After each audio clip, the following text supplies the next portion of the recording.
morning children. Today we are going to see geography lesson agriculture. Last class we saw about what is agriculture, types of farming, crops pattern and major crops. Now we are going to see food crops other than grains such as sugarcane, oilseeds, tea, coffee and horticulture crops, and also non-food crops such as rubber and fiber crops. Okay. Now let's see about sugarcane cultivation. First, let's discuss about the climatic conditions required for sugarcane cultivation. Okay. Actually, sugarcane is a tropical as well as a subtropical crop. It grows well in hot and humid climate with a temperature of 21 degrees Celsius to 27 degrees Celsius, and it needs an annual rainfall between 75 centimeter to 100 centimeter. And it needs irrigation facilities. Irrigation is required in the regions of low rainfall. It can be grown on variety of soils and needs manual labor from sowing to harvesting. Actually, India is the second largest producer of sugarcane, only after Brazil.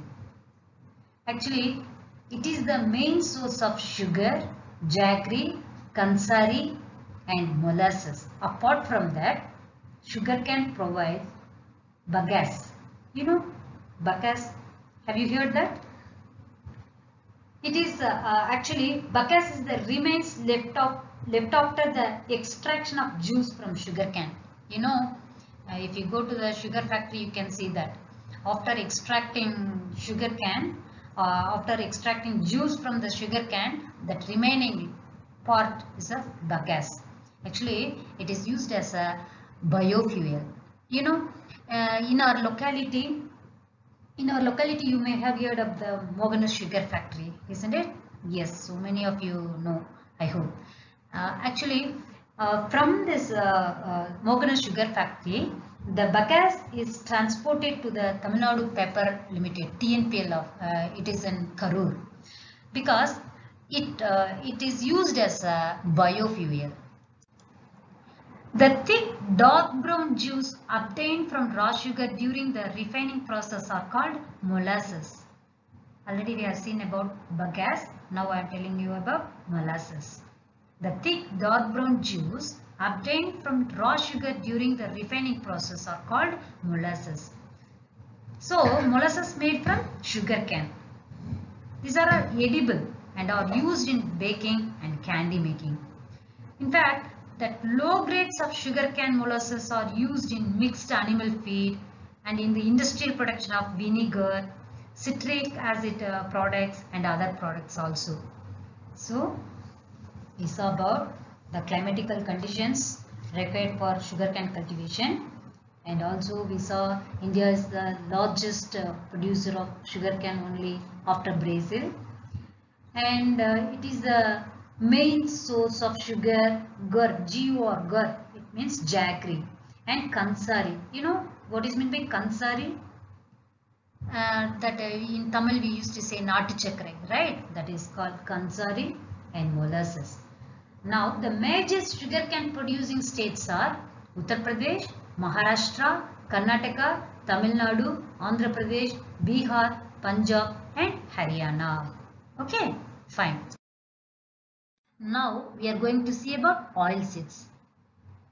In 2008, India was the second largest producer of groundnut in the world after China. But in sugarcane production, India is the second largest producer of after Brazil.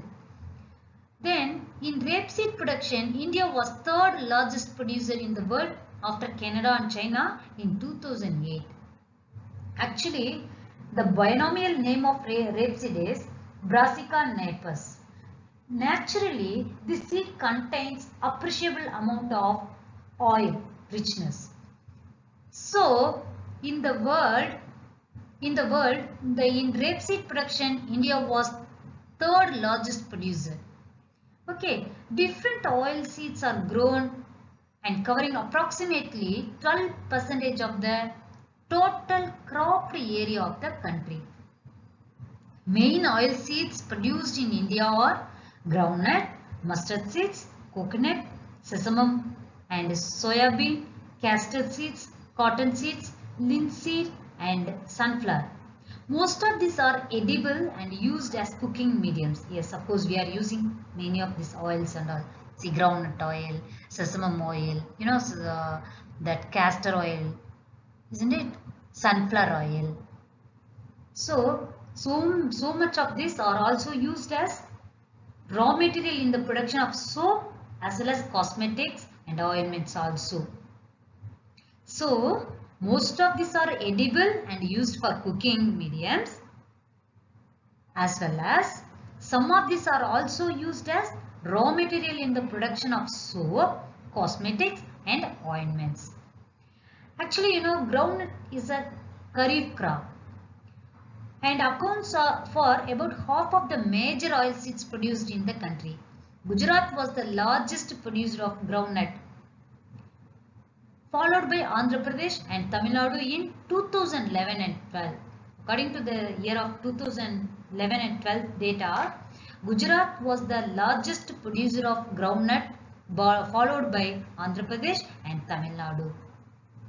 Linseed and mustard seeds are rabi crops. You know the meaning of linseed? Mustard seed, no. Linseed, in Tamil we can say that olive vidai. No, so linseed and mustard are rabi crops. Sesame is a kharif crop in North India and a rabi crop in South India. Castor seed is grown both as rabi and kharif crop. So, which oil seed is grown both as a kharif and rabi crop? Castor seeds. Okay. Then, some state which is the largest producer of groundnut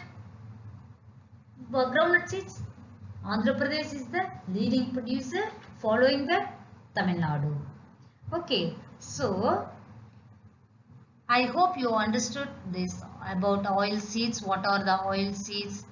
No, how much it is used in cooking as well as raw materials, isn't it? Yes. Now we are going to see about tea and coffee plantations. Tea cultivation is an example of plantation agriculture. Yes, of course we have seen it. It is also an important beverage crop introduced in India initially by the British. Yes, which period it was introduced? During the British's period, this tea was introduced as a beverage crop. Today, most of the tea plantations are owned by Indians. Now, let us see the favorable geographical conditions required for the production of tea. Tea cultivation, tea plants grow well in tropical and subtropical climates where deep and fertile, well-drained soil is available, which are rich in humus and organic matter. It also requires warm, moist and forest-free climate. Throughout the year it needs. Another specific requirement is the availability of abundant, cheap and skilled labor force. Okay. Yes, tea is a labor intensive industry, already we have seen it clearly. Yes. So now we will see what are the states producing tea as a maximum.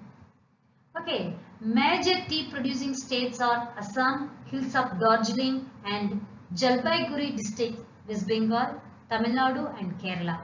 Apart from this, Himachal Pradesh, Uttarakhand, Meghalaya, Andhra Pradesh and Tripura are also tea producing states in the country.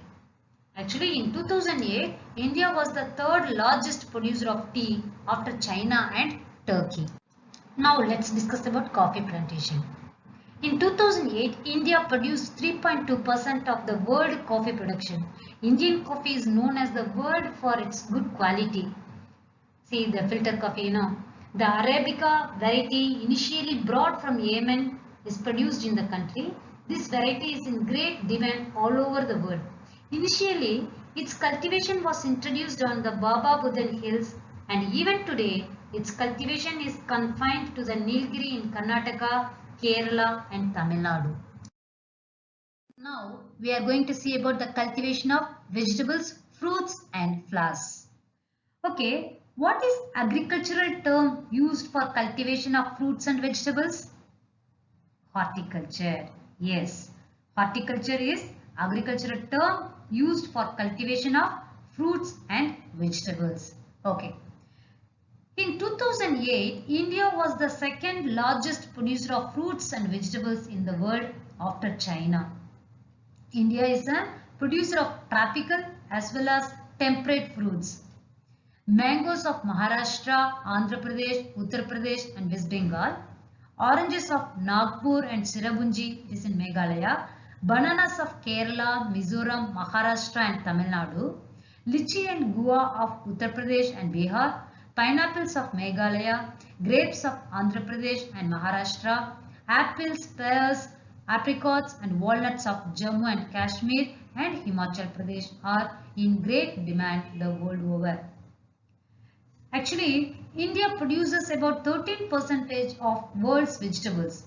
It is an important producer of pea, cauliflower, onion, cabbage, tomato, brinjal and potato. Now, let's see about the non-food crops such as rubber and fiber crops. Rubber.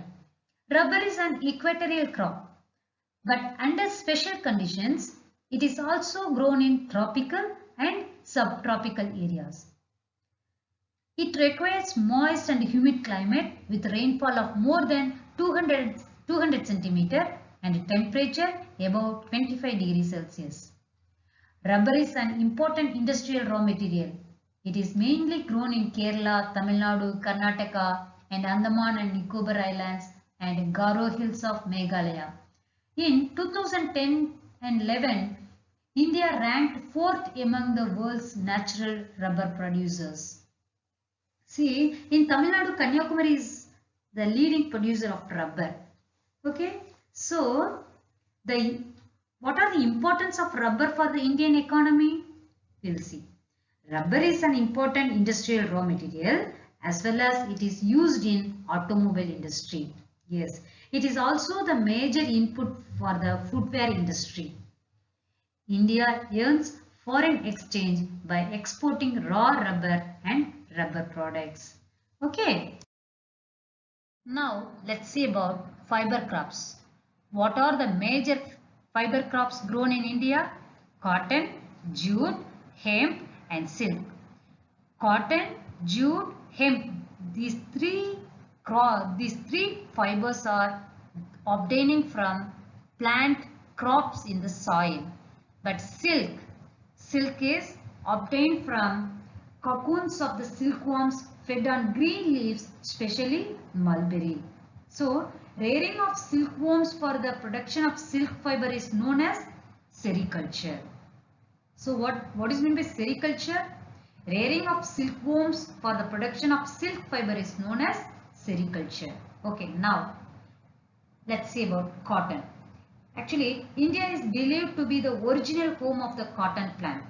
Cotton is one of the main raw materials for cotton textile industry. In 2008, India was second largest producer of cotton after China.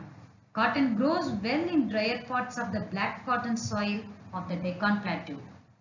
It requires high temperature, light rainfall or irrigation, 210 frost-free days and bright sunshine for its growth. Actually, cotton is a kharif crop and it requires 6 to 8 months to mature.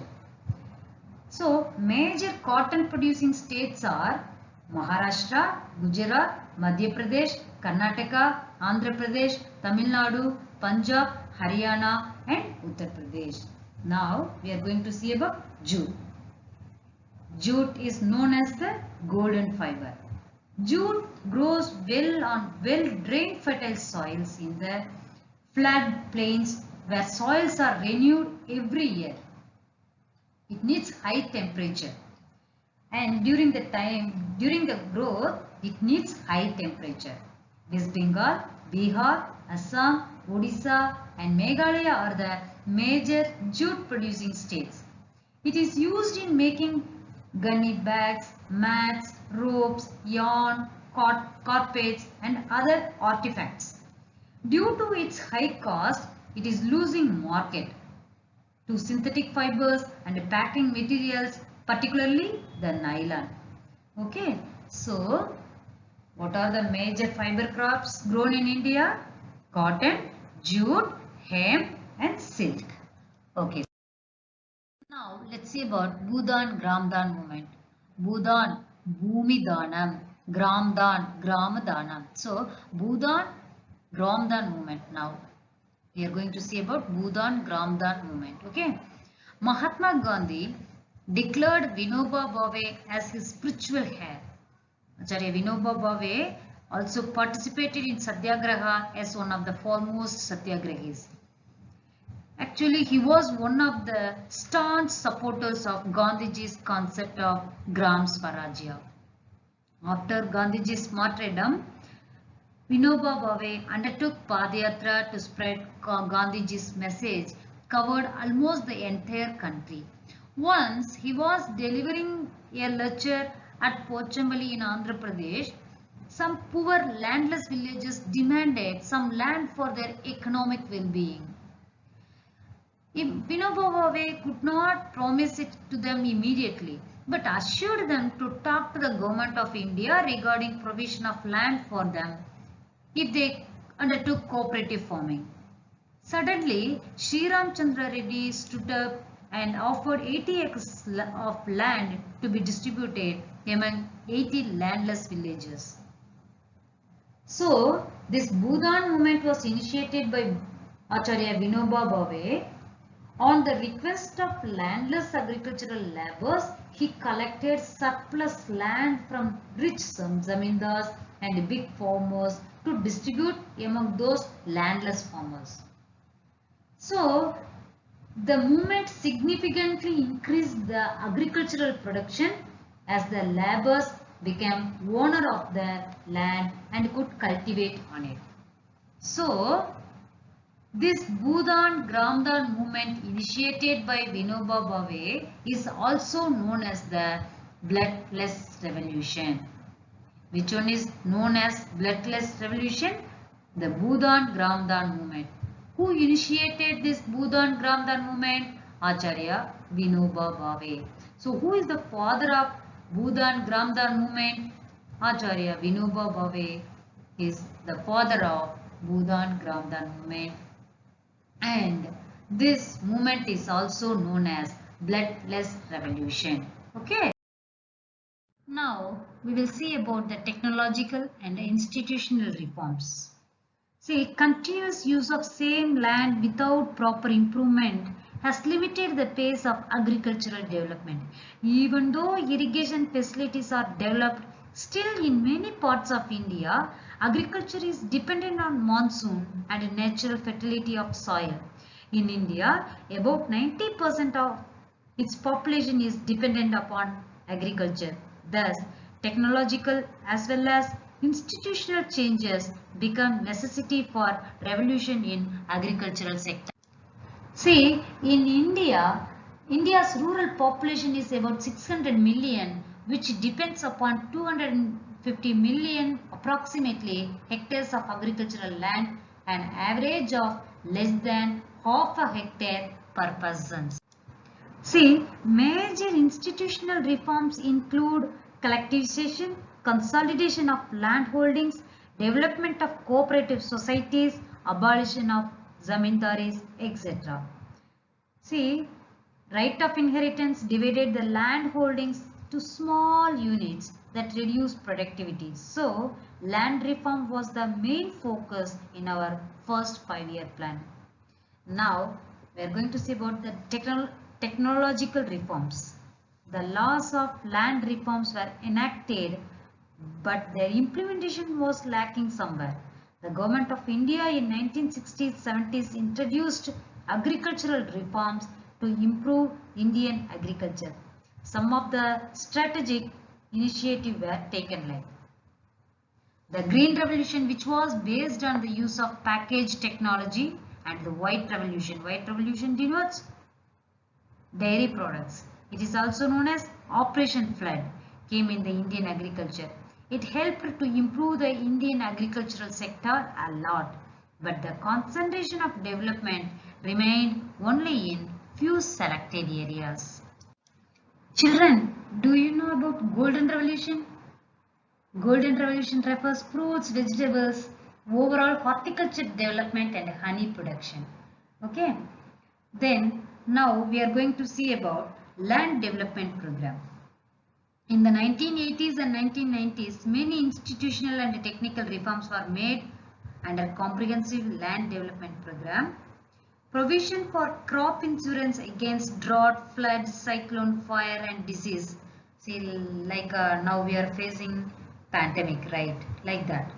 Then establishment of Gramin, regional rural banks. Gramin, that Gramya Vangi. Have you read in Tamil?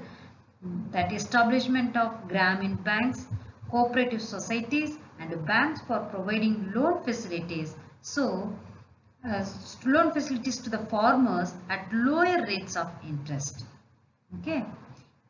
Then other reforms. Apart from that land development program, government has initiated many other benefit schemes for the farmers. The first one is Kisan Credit Card. Kisan means farmers. So Kisan Credit Card.